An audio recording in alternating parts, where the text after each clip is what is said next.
یہ کیا ہے کہ تم ذرا علم حاصل کیا آگے بحث کرنے، آگے دوسروں کی رتی گتی اتارنے، ممبر پر، مسجد پر، اسٹیج پر، مائک پر ایک دوسرے کی جبہ اور دستار نوچنے لگے؟ اسے علم نہیں کہتے، اور اسے علمی اختلاف بھی نہیں کہتے۔ یہ علمی اختلاف نہیں ہے کہ تم اسٹیج پر کھڑو کر ایک دوسرے کی دستاریں اچھالتے پھرو۔ یہ علمی اختلاف نہیں ہے کہ تم چائے کی مجلسوں میں بیٹھ کر ایک دوسرے کی عزتوں کی چادر نوچتے پھرو۔ اسے علمی اختلاف نہیں۔ علمی اختلاف کسے کہتے ہیں؟ اگر یہ جاننا چاہتے ہو تو میرے احمد رضا کا دور دیکھو۔ الحمد للہ رب العالمین والعاقبۃ للمتقین والصلاة والسلام علی سید الانبیاء والمرسلین وعلى آلہ وأہل بیتہ وأصحابہ وذریاتہ اجمعین، اما بعد، فاعوذ باللہ من الشیطان الرجیم، بسم اللہ الرحمن الرحیم، قل هل يستوي الذين يعلمون والذين لا يعلمون، صدق الله العظيم وبلغنا رسوله النبي الأمين الكريم ونحن على ذلك من الشاهدين والشاكرين والحمد لله رب العالمين۔ وقال الله تبارك وتعالى في شان حبيبه الكريم: إن الله وملائكته يصلون على النبي يا أيها الذين آمنوا صلوا عليه وسلموا تسليما۔ الصلاة والسلام عليك يا رسول الله، الصلاة والسلام عليك يا نبي الله، الصلاة والسلام عليك يا حبيب الله، وعلى آلك وأصحابك يا نور الله، صلى الله تعالى عليك وسلم۔ ممبر شریف پر دلوا فراز علماء احترام، مفتیان کرام اور شہدائے اعظام،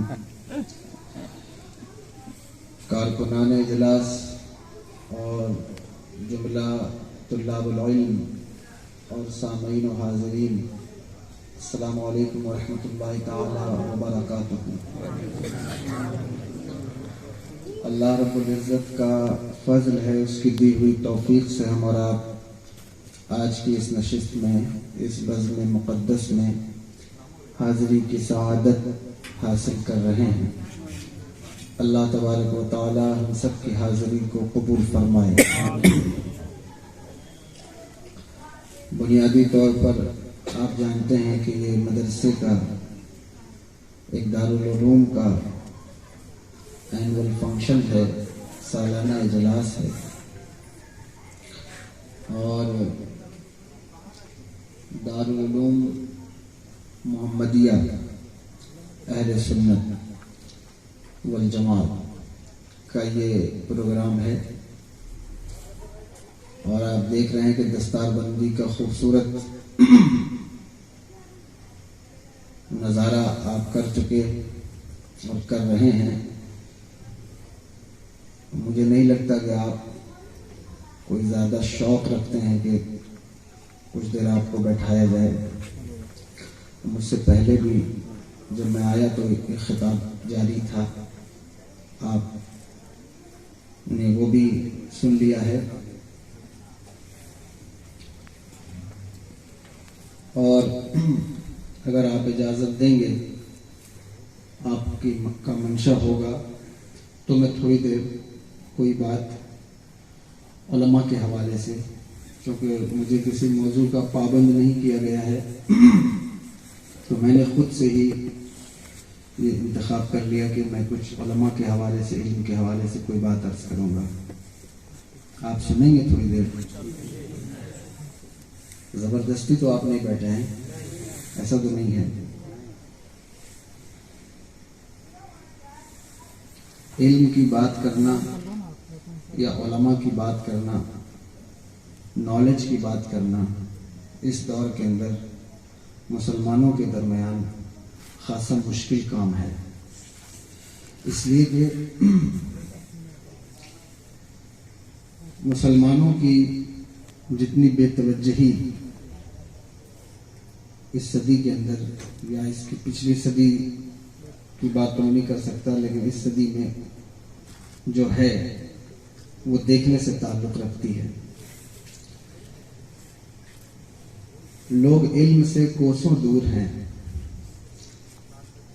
اور علم کی طرف پیش قدمی نہیں کرتے ہیں، علم کی طرف راغب نہیں ہیں. علم سیکھنے کا یا اس کو حاصل کرنے کا جو جذبہ ہونا چاہیے بحیثیت مسلمان، وہ دکھائی نہیں دیتا ہے. اس لیے بہت ٹف معلوم ہوتا ہے کہ کوئی علم کی بات آپ کے سامنے کی جائے. اور ویسے بھی مجھ جیسا طالب علم، بہت ادنا طالب علم، علم کے حوالے سے کوئی خاص گفتگو بھی نہیں کر سکتا، لیکن اگر آپ توجہ سے سنیں تو آپ کے لیے وہ کافی ہوگی، آپ کو کفایت کر جائے گی. حالانکہ ہم جیسے لوگ زمرہ علماء کے لوگ ہی نہیں ہیں. ہمارے اکابرین کی مصروفیت نے یا ان کی غیر موجودگی نے یا ان کی قلت نے ہم جیسے لوگوں کو منبر پر بیٹھا دیا ہے. ورنہ ہمارا حق نہیں ہے کہ ہم جو ہے وہ کسی بات کو منبر پر بیٹھ کر کے ثابت کریں. وہ ہمارے اکابرین کی شان تھی کہ وہ مٹی کو سونا کہہ دیں، اسے دلیل سے ثابت کر دیں. تو ہمارے جیسے لوگ زمرہ علماء کے لوگ ہی نہیں ہیں. اصل بات تو یہی ہے. صاحب شرح وقایا، یہ طلباء کے لیے بھی عرض کر رہا ہوں کہ یہ بھی اگر کچھ توجہ کریں گے تو ان کا بھی فائدہ ہوگا. مفتی صاحب قبلہ پیچھے بیٹھے ہوئے، اور بھی جتنے لوگ بیٹھے ہیں وہ سب جانتے ہیں کہ شرح وقایا ایک ایسی کتاب ہے ہمارے درس نظامی کے اندر. میرے استاد پڑھایا کرتے تھے تو فرماتے تھے بیٹا تینوں مذاہب کے اندر ایسی کتاب فن کے اعتبار سے موجود نہیں ہے جو ہمارے یہاں موجود ہے. یعنی کنز کے اعتبار سے میں بات نہیں کر رہا ہوں، لیکن فنی اعتبار سے اس کتاب کا جواب نہیں ہے. اس کے مصنف، آپ سن رہے ہیں میری بات کو، اس کے مصنف یعنی کتاب کے لکھنے والے صاحب شرح وقایا، کوئی ان کی عمر 17-18 سال رہی ہوگی یا اس سے کچھ زیادہ. تو انہوں نے ایک کتاب لکھی اور لکھ کر کے خراسان کی یونیورسٹی میں، وہاں کے مدرسے میں کہاں پہ علماء کم تھے تو یہ چلے گئے کہ مجھے بحیثیت اسٹاف مدرس کی حیثیت سے یہاں رکھ لیا جائے. تو جب وہ وہاں پہنچے تو وہاں کے علماء نے ان سے پوچھا کہ آپ یہاں پڑھانے کے لیے آئے ہیں، آپ چاہتے ہیں کہ آپ کو جاب مل جائے، تو آپ نے کوئی ورک کیا ہے، آپ کا کوئی ہوم ورک ہے؟ تو انہوں نے وہ کتاب پیش کر دی کہ یہ میں نے لکھا ہے. سمجھ میں آ رہی ہے بات یا نہیں؟ اگر سمجھ میں آ رہی ہے تو آپ کا رسپانسو ایٹیٹیوڈ مجھے سمجھ میں آنا چاہیے کہ آپ کو بات سمجھ میں آ رہی ہے. ورنہ جس وقت مجھے یہ محسوس نہیں ہوگا کہ آپ سمجھ رہے ہیں یا نہیں سمجھ رہے ہیں تو بولنا بیکار ہو جائے گا. انہوں نے کہا کہ یہ کتاب میں نے لکھی ہے، اس کو آپ چیک کر لیں. انہوں نے جب وہ کتاب دیکھی، کتاب کو پڑھا تو فرمایا کہ ابھی تم بچے ہو، چھوٹے ہو، ابھی تمہاری ضرورت نہیں ہے، جب تمہاری ضرورت پڑے گی ہم تمہیں بلا لیں گے. اتنی بڑی کتاب، اس کا لکھنے والا کیسا ذی علم، کیسا صلاحیت مند انسان ہوگا. لیکن فرمایا تم ابھی بچے ہو. وہ اپنی کتاب لاد کر خراسان میں ٹہلتے رہے. اتفاق ایسا کہ گنبدوں والی مسجد تھی، کم علماء تھے، اس کے نیچے بیٹھ کر درس دے رہے تھے، وہ گنبد گر گیا اور جتنے علماء تھے وہ شہید ہو گئے، اس انتقال کر گئے، شہید ہو گئے۔ جب شہید ہو گئے تو جمعہ کا دن تھا، لوگوں کے اندر پریشانی پھیل گئی کہ اب کوئی عالم دین نہیں بچا، جمعہ کا دن بھی ہے، جمعہ کون پڑھائے، اور اتنے جنازے ہیں تو جنازہ پہلے پڑھیں یا جمعہ پہلے پڑھیں۔ اب کوئی بتانے والا موجود نہیں کہ جمعہ پہلے پڑھا جائے کہ پہلے جنازہ پڑھا جائے، تدفین کی جائے، کیا کیا جائے۔ پریشان ہو گئے۔ آج بھی بہت سے ایسے مسئلے ہیں کہ عوام جب اس میں الجھ جاتی ہے تو اس کے پاس کوئی چارہ نہیں ہے سوائے اس کے کہ وہ علماء کی بارگاہ میں رجوع کرے، ان سے پوچھے۔ لیکن جس وقت یہ علماء تمہاری قوم سے رخصت ہو جائیں گے، باقی نہیں رہیں گے، تو اس وقت آپ کو احساس ہوگا کہ ان کی اہمیت کیا ہے۔ آج آپ شاید نہ سمجھ سکیں، آپ کو احساس نہ ہو کہ ان مدرسوں میں پڑھنے والوں کی کیا حیثیت ہے۔ کتنے مدرسے روز کھلتے ہیں، بند ہوتے ہیں، دستار بندیاں ہوتی ہیں، لوگ اس کو بہت ہلکا لینے لگے ہیں۔ لیکن اگر آپ جان جائیں کہ ان علماء کی اہمیت کیا ہے، اور چلو یہ تو حافظ ہیں، تو کیا حافظوں کی کوئی اہمیت نہیں؟ علماء کی لوگ عزت کر لیتے ہیں، لیکن حافظ جی جس وقت سامنے آئے تو کہتے ہیں کہ حافظ صاحب ہیں۔ حافظ کی کتنی اہمیت ہے یہ آپ کو پتہ نہیں ہے۔ میرے آقا سرور دو عالم صلی اللہ تعالی علیہ وآلہ وسلم نے یوم احد کو فرمایا، جس دن احد کی جنگ ہوئی 70 مسلمان شہید ہوئے، معلوم ہے آپ کو یا نہیں معلوم؟ 70 لوگ شہید ہوئے۔ میرے آقا سرور دو عالم صلی اللہ تعالی علیہ وآلہ وسلم نے فرمایا سب کے لیے الگ الگ قبریں نہیں کھودی جا سکتی تھیں، اتنے لوگ تھے۔ فرمایا ایک قبر میں کئی لوگوں کو دفن کیا جائے۔ کہا کہ جب تم ایک قبر میں کئیوں کو دفن کرنے لگو تو یہ دیکھنا کہ جس کو قرآن زیادہ یاد ہے اسے قبلے کی طرف آگے دفن کرنا۔ کہا کتنا بڑا صحابی ہو لیکن جس کے سینے میں قرآن زیادہ موجود ہے اس کی طرف اس کی پیٹھ نہیں ہونی چاہیے، اس کو قبلے کی طرف آگے دفن کرو۔ آپ سمجھتے ہیں کہ حافظوں کی کوئی اہمیت نہیں؟ بہت اہمیت ہے۔ پچھلی امت میں نبی کے علاوہ کسی کو امت میں سے اس کے سینے میں کتاب نہیں دی جاتی تھی، وہ کتاب نہیں یاد کر پاتا تھا۔ لیکن اس امت کا خاصہ ہے کہ صاحب جو ہے وہ 7 سال کے بچے حافظ قرآن ہیں، یہ کوئی معمولی بات تو نہیں ہے، بہت بڑی بات ہے۔ کتنی بڑی بات ہے! اتنا ذہن، اتنی فضیلت اور اتنا شرف و مجد اگر اللہ نے عطا فرمایا، اس امت کے حفاظ کو عطا فرمایا ہے، ان کے سینوں میں قرآن موجود ہے۔ اس میں کتنے حافظ ایسے ہوتے ہیں جو 2 سال میں 1 سال میں قرآن یاد کر لیتے ہیں؟ یہ کوئی معمولی بات تو نہیں، کتنی بڑی بات ہے۔ 1 سال میں قرآن یاد ہو گیا۔ 1 سال میں داماد کو اپنے سسرال والوں کے نام نہیں یاد ہو پاتے۔ اسے صحیح کہہ رہا ہوں غلط کہہ رہا ہوں؟ جو 1 سال میں قرآن یاد کر لے تو اللہ کا کرم نہیں ہے تو پھر اور کیا ہے؟ یہ کرم ہے اس کا کہ اس نے یہ ذہن عطا فرمایا۔ بچے شکایت کرتے ہیں نا، کتنے بچے شکایت کرتے ہیں کہ ہمیں یاد نہیں ہوتا۔ حضرت ہمارے ذہن کے لیے کوئی تعویذ دیں۔ بڑوں کو بھی کی بھی شکایت ہے، چھوٹوں کی بھی، کہ میموری جو ہے وہ اتنی میری اسٹرانگ نہیں ہے، یاد نہیں ہو پاتا۔ قوت حافظہ اس شخص کا مضبوط ہوگا کہ جو گناہ نہ کرتا ہو۔